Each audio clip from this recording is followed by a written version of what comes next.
Morning to my friends in YouTube land. This is my first video since election day. I remember after I went to vote, I kind of had a bad feeling, and unfortunately my bad feelings, I guess, were proven. I mean, I don't understand exactly why John Faso ceded the election when we didn't count all the ballots yet. It was very, very close, and they didn't count the absentee ballots because our district is a unique district. We have a lot of absentees. You see, New York does not have early voting. New York does allow you to pick where you vote. If you own or reside in two different places, whether owning, renting, whatever, and you hold two residences, you can pick one as your primary residence for voting. It's 100% legal. There have been court cases founded about this. As long as you have residence there for 30 days out of the year, and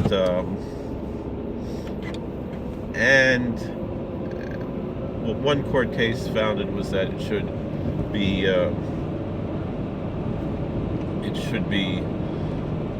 winterized home. It shouldn't just be a bungalow. But I would debate and appeal that court case, but that is what it is. I mean, the thing is, bungalow people who are in bungalows are still paying taxes, so it's a question of no taxation without representation. Really, if you have residence in more than one place, you should be able to at least vote in the local elections in two different places. You shouldn't be able to vote for the same person twice. But if you have a local issue, you should really, and you're paying taxes in both of those places or paying rent, you should be able to vote in both. I mean, when you're paying rent, you're paying the taxes. That's part of why you pay the rent. You really should be able to vote in local election, in as many local elections as you have 30-day residency, but they let you pick one of the two, and a lot of people recognize that in the city their vote is wasted anyway. The Democrats are going to win no matter what. You see, places where, the only, a candidate for Congress, who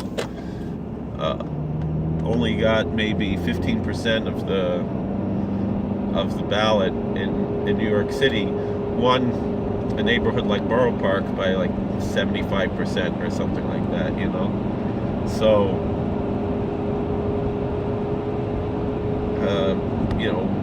a lot of people, again, we talk about the block voting. The block voting is not really an issue of power, although there's the optics of the power of the block vote. The block vote is really more or less an issue of fear. It's residual from the old days, and they're basically, I mean, I'll put it colloquially, I don't mean this literally, but again, why does Curious Joel vote for Cuomo when Cuomo doesn't stand for any of their values? And the answer is that they're afraid of a pogrom. I don't mean an actual pogrom, of course, but what I mean is, although, in Crown Heights there was a pogrom under a Democrat mayor, under Dinkins, and nothing happened, and people got killed.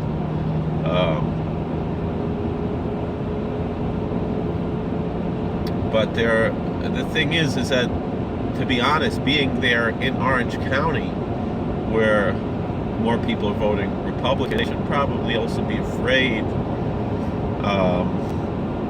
of riling up their local neighbors. To a certain extent, that's more of an actual fear.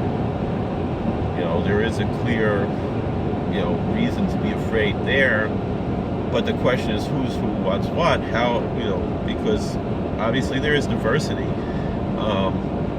And it only takes one crazy person to really make an actual problem. But again, we were talking initially colloquially and not literally, and I really kind of keeping it that way.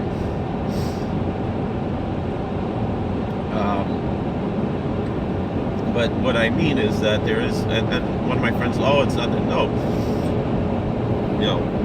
Mario Cuomo used to say, these people don't ask that much, so we pretty much give them whatever they ask. That was kind of his approach to the Satmar community, as opposed to, other interest groups that maybe that they ask a lot of things, only expecting to get one or two things. And the Satmar, they pick their battles, and they don't ask that much. And then we give them what they ask for, and the whole issues behind that. And this is not really what I want to talk about today. With that being said, if Cuomo won, as he did, and they saw Kiris going for Molinaro, they're not going to get anything they ask for, because he is a piece of garbage and a dirty politician. That's his modus operandi. He's much worse than his father was pretty bad, and he's much, much worse than his father on every level.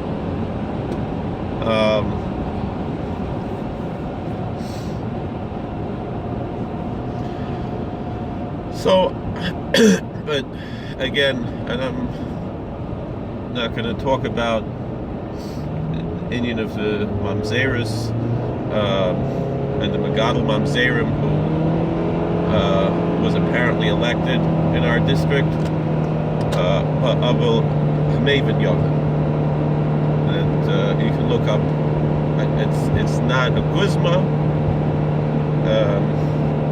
This fellow, Zanvab is a echte Mamzeris, ze had zwei Mamzerelach.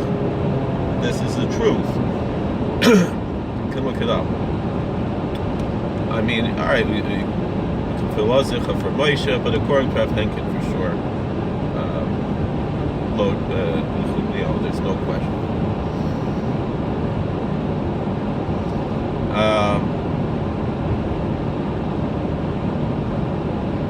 And I believe on for Lazicha for Moshe,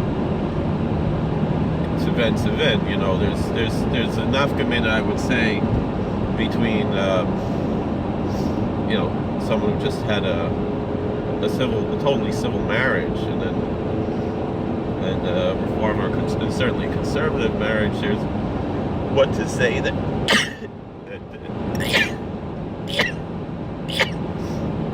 that Kiddushin is chal. A lot of conservative rabbis are Shomer Shabbos and so forth, and according to Rav Soloveitchik, there's a nafkamina between a Shomer Shabbos conservative rabbi and certain other issues. Excuse me, but that skunk smell, clears the sinuses. Actually does. All right. What I really want to talk about today was something that I've seen time and time again that was brought up.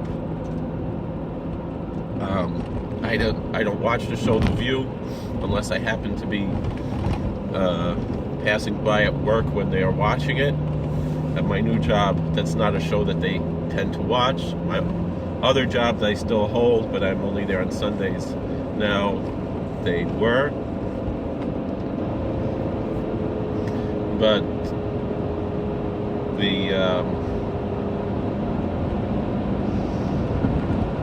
on The View, they mentioned this, and I saw someone tweet this as well. I heard on the radio, I forgot if it was the Hugh Hewitt show or Rush Limbaugh. I think it was Rush Limbaugh. He had this from The View, where I think it was Joy Behar, idiotically, she was interviewing someone who was a political consultant, I think, for one of the Bushes, and really idiotically saying, look at this, the Senate won, the Republicans won the Senate, but they lost the popular vote in the Senate. And how this is a smack in the face of democracy, And and look, they won, the Democrats won the House, and the Republicans won the Senate. Apparently, still not all the votes have been counted yet, but again, in the cases where the Democrat won by the slightest margin, if he won at all, the Republican concedes, and the cases where the Republican won by the slightest margin, the Democrats are demanding recounts and playing all kinds of games. So, and people are going to bring up, look what happened in Bloomingburg. 2 people went to prison for voter fraud. I was there. I know what happened that day. The voter fraud was on the other side, but that was, Preet Bharara, Obama's henchman, coming to pick on Trump supporters, and that's what that was really about, because I know there was no voter fraud on our side in Bloomingburg, and there was tremendous open voter fraud on the opposing side that won. So, but if you get, most people, the federal system has a very high conviction rate, not because they're necessarily always right, but because they use scare tactics and whatever. And most of those convictions are plea bargains or just pleas without any bargains, and sometimes plea bargains that aren't actually honored. Is the truth of what happens in the federal system. State system is much better. I'm proud to work for the state. Different state than I live in. Not going to say which state, but the federal system there has been a lot of corruption, and I'm hoping that especially with Donald Trump appointing judges who are not legislating from the bench but actually just doing their job and not playing games, and with holding on to a Republican Senate, we will see much better future here in the judiciary. And that being mentioned, it's time to really discuss some basics of the Constitution.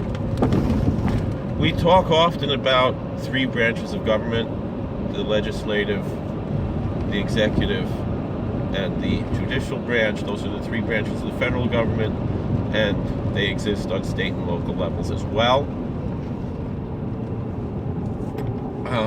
And we talk of the 3 having co-equal power, 3 branches with co-equal power, but we forget that there is co-equal power not only between the 3 branches of the federal government, but between the federal government and the state governments, and between even with the state governments and the local governments, in theory, in certain cases and certain things.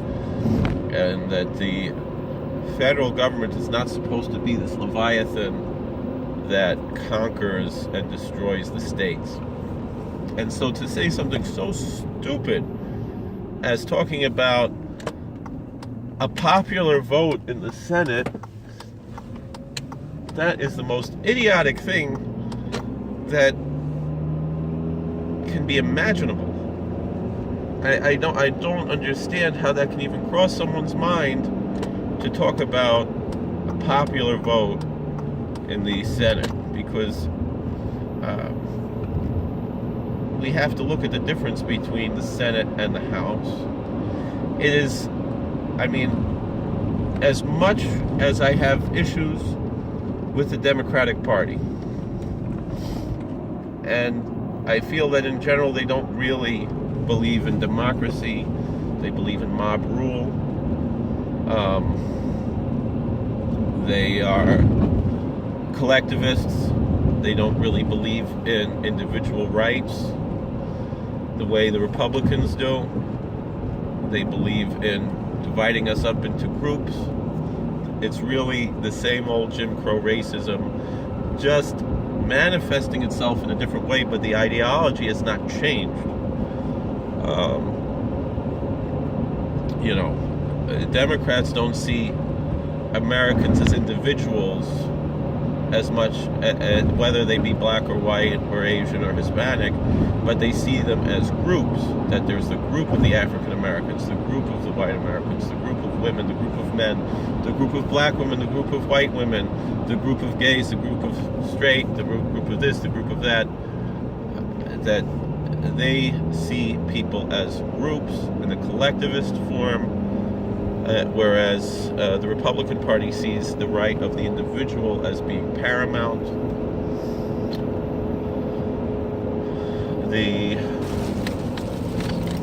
But that being said, in a certain sense, the fact that the Democrats have won the House and the Republicans have won the states, they are actually living up to their little d and little r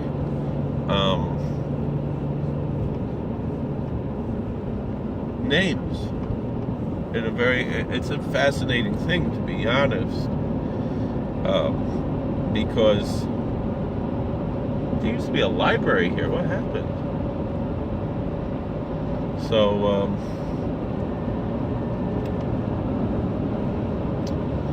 with the little d and the little r, the House is the Democratic body, and the Senate is the Republican body. And the fact that the Democrats won the House and the Republicans won the Senate, they're really fulfilling their roles in a fascinating way. And really, the only aspect of democracy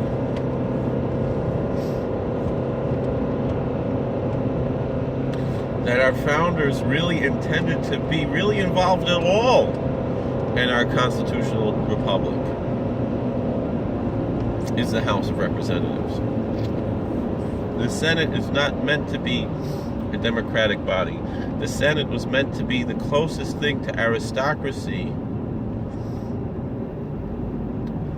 in America.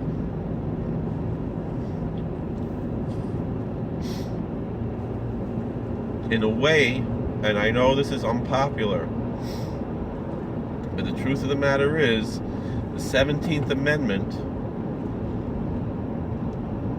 destroyed the integrity of the Senate and made the Senate a superfluous body in many ways, because the Senate, before only 100 years ago, was not directly elected by the people, but it was an indirect election that the people voted for their state legislatures in a democratic fashion, and the state legislatures appointed senators. And in my opinion, and many people are agreeing more and more today, this should be restored, at least partially. I mean, I've never heard anyone else express it this way, but I think it should be there should be some kind of a balance between the direct election and the state legislatures. I'm not sure exactly how we would accomplish that, but if in some way the state legislatures had to have a hand in the election of senators, or they had to maybe approve the senators, things like that,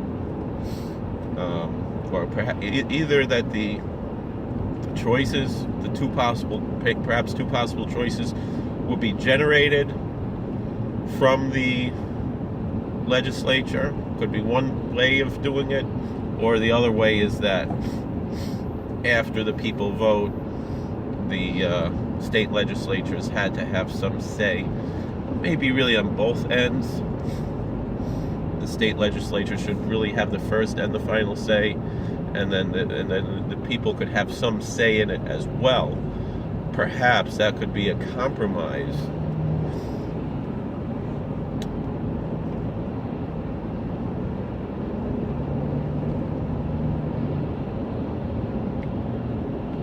But by having direct election of senators, it shows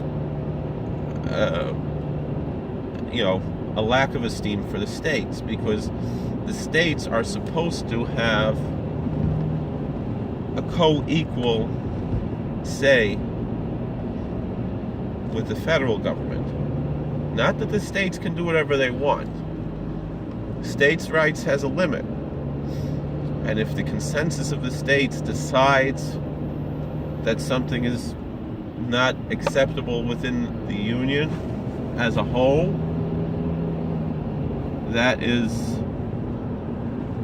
then the states have no right to oppose what the union as a whole decides. But that being said, the states should have some considerable amount of say in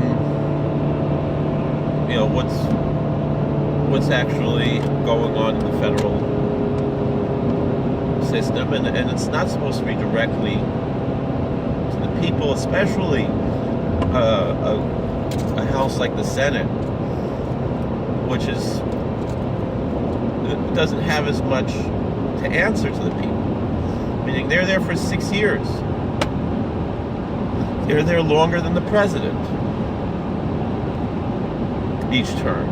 They have to answer to the people less than the president has to answer to the people.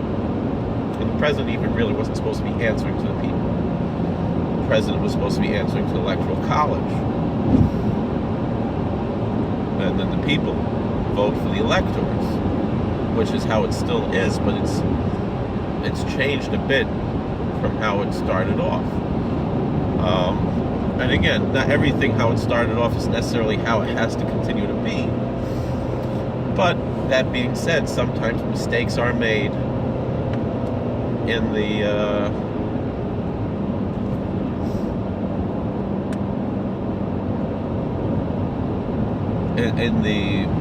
Constitution.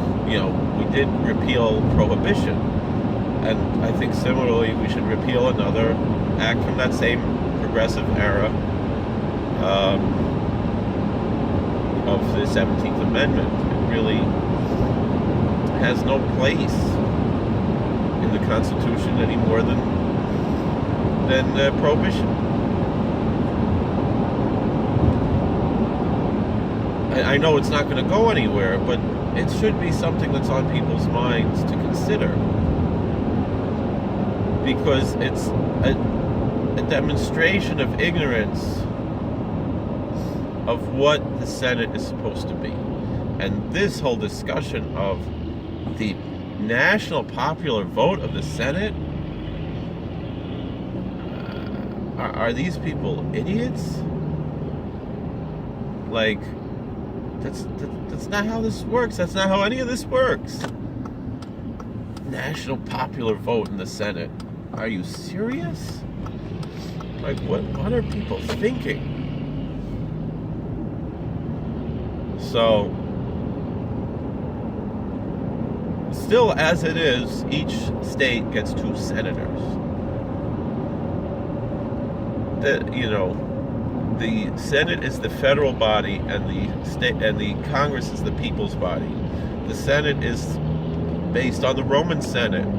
It's based on Republican ideas, whereas the House is based more on the Athenian democratic idea, which is a democracy. And there's a difference between republicanism and democracy. And so the great compromise of the bicameral legislature is not only one of between the states and the people, but also between republicanism and democracy.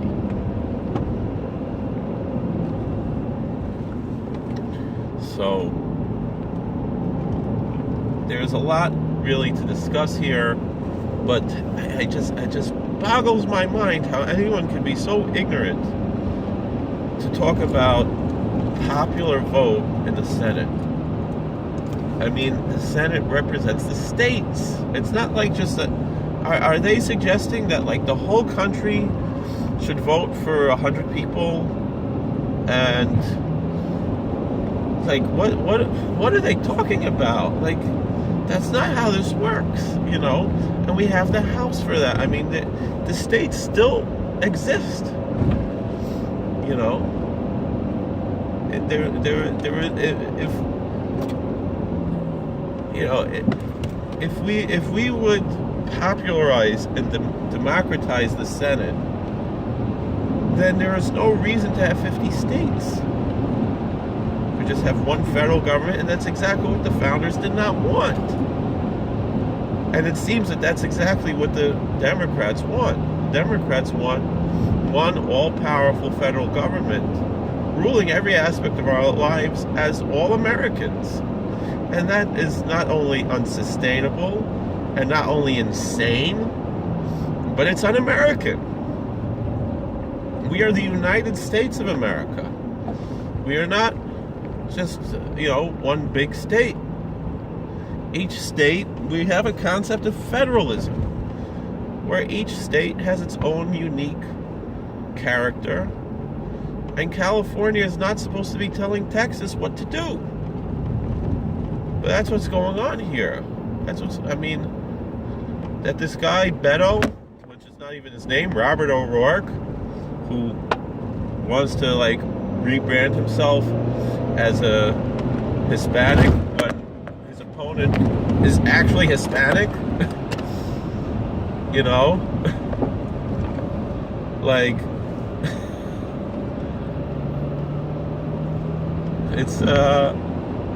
it's crazy what's going on. That, you know, really one man, George Soros, and it's not anti-Semitic. I'm the guy here with the beard and payas, and you're telling me that the Nazi sympathizer George Soros is it's anti-Semitism to support an evil man, to oppose an evil man like George Soros is anti-Semitism? Are you crazy? Are you out of your mind? I mean, I don't even like that term, anti-Semitism. I prefer Judeophobia, because Judaism is a religion and not a race. And the concept of Semitism racializes Jewish identity into being Semitic, which means that they're, as much as there are different interpretations of what that means, what it means is that we're descended from Shem, the son of Noah. Well, there are 1/3 of the world is descended from Shem, the son of Noah, because Noah had 3 sons. I mean, I theorize that the whole Asian continent is basically Semitic peoples. Some people will argue about that. I mean, I believe that, you know, a lot of what we find in the East shows that they come from the B'nai Keturah. And some of my Rebbeim have suggested that, as well as other rabbis who I know have suggested different things. You know, but all of this being said,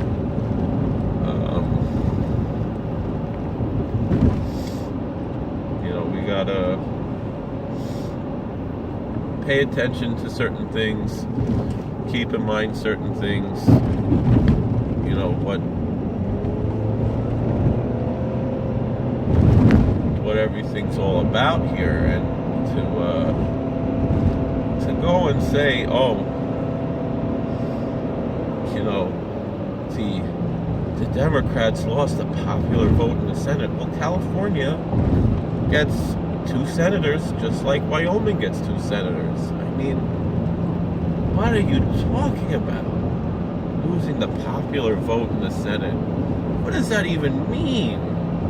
What kind of, how ignorant can you be of American civics and of the Constitution to even bring up a national popular vote in the Senate? Are you out of your mind? I don't understand it. And my feeling is, even in executive races on the state level, we should bring in some sort of electoral college. You know, how is it that we, you know, you look at a map of New York State, and most of the map voted for Molinaro, but New York City and maybe Buffalo and Albany voted for Cuomo, and we're stuck with Cuomo. There should be an electoral college on the state level as well, which still means that, which gives a little bit extra advantage to each county. There should be a certain number of electoral votes assigned to each county automatically, meaning each county, let's say, gets 3 electoral votes, just like each state gets 3 electoral votes to start with, and then we can talk about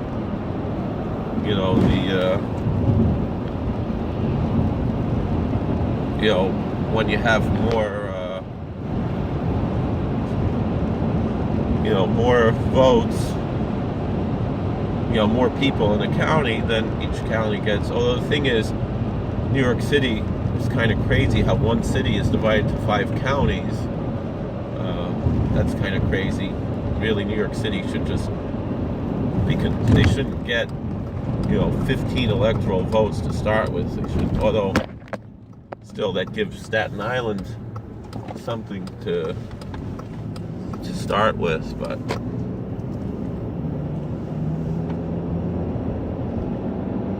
it is quite an interesting situation. It is what it is.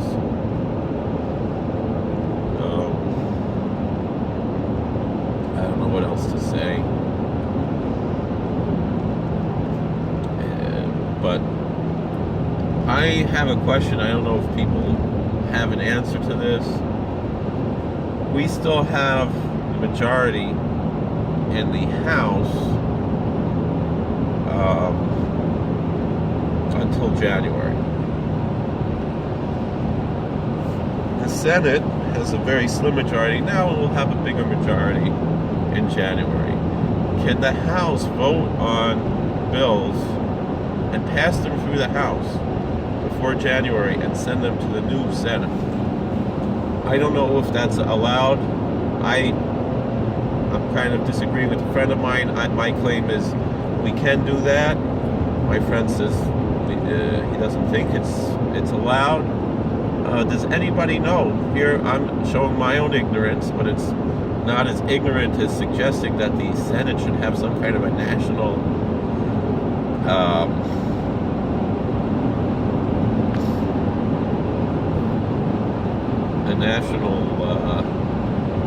popular vote. I think that's just crazy.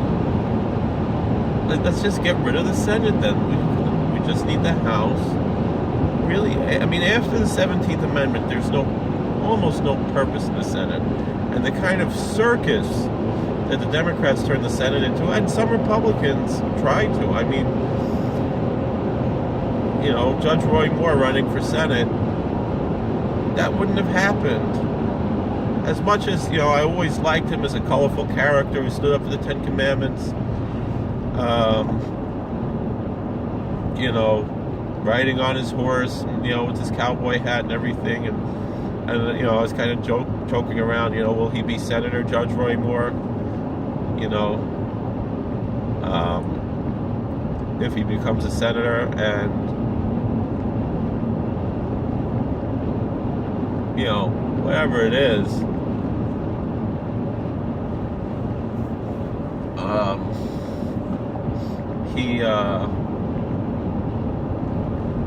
he obviously did not belong in the Senate. Now, congressman, I could see him as a congressman, but not as senator, and there's a reason why I'm saying that. Yeah, he would fit right in the House. The Senate is different. The Senate is an aristocratic body, or it's modeled as an aristocratic body. So,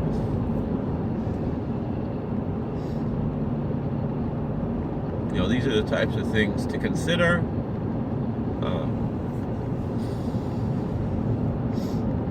Not sure what else to say here. But the same, this whole nonsense to bring out the people dressed like, what's the name of that show that's based on that book, Handmaid's Tale, that somehow, and the way this whole thing was handled with Brett Kavanaugh and by the Senate, these types of things would never have happened if not for the 17th Amendment. Now people are saying, oh, are you saying that people are stupid?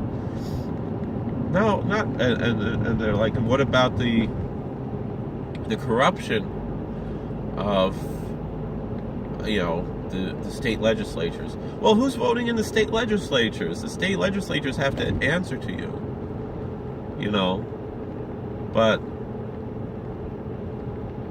no, it's not that the people are stupid. The oilums are goylem, the masses are what they are. Donkeys, I guess. But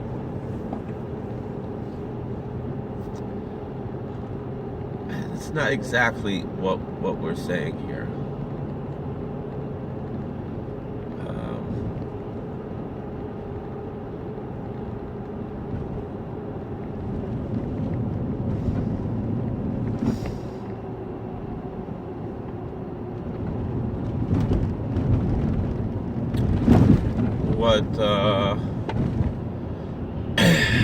Excuse me.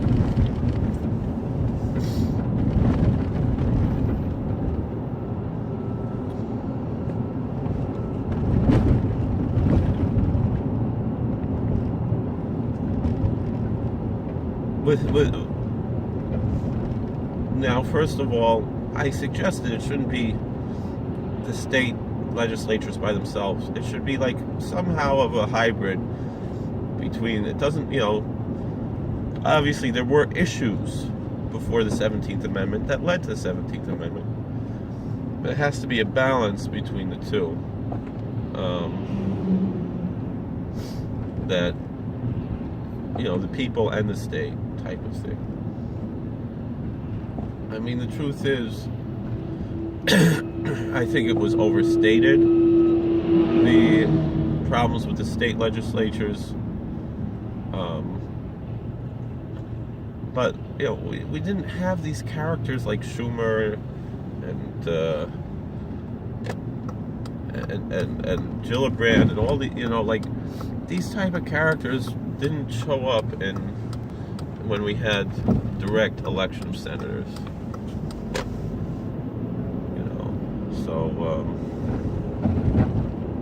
When we didn't have direct election of senators, when we had indirect election of senators. So, I know it's not going to happen, at least not anytime sooner, though it could. But this is definitely something that should be considered, revising the 17th Amendment to give some input back to the states, not just not just directly to people. And I don't know, but the point is that the Senate is not supposed to be a democratically elected body. It is supposed to be the Republican body of Congress, and the House is supposed to be the Democratic body of the Congress. I'm not talking about parties, I'm talking about ideas. So, alright, 39 minutes, that's good enough.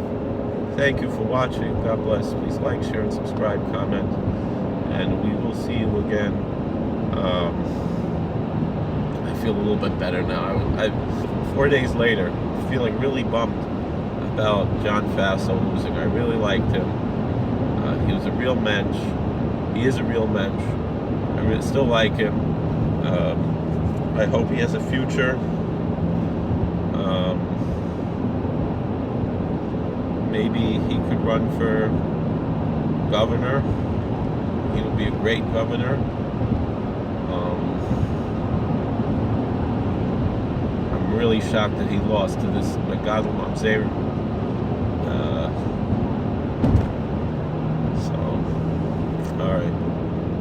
Thank you for watching. God bless. Please like, share, subscribe, comment. Take care. So many dead foxes. Wow. You can get Shane Schmuel.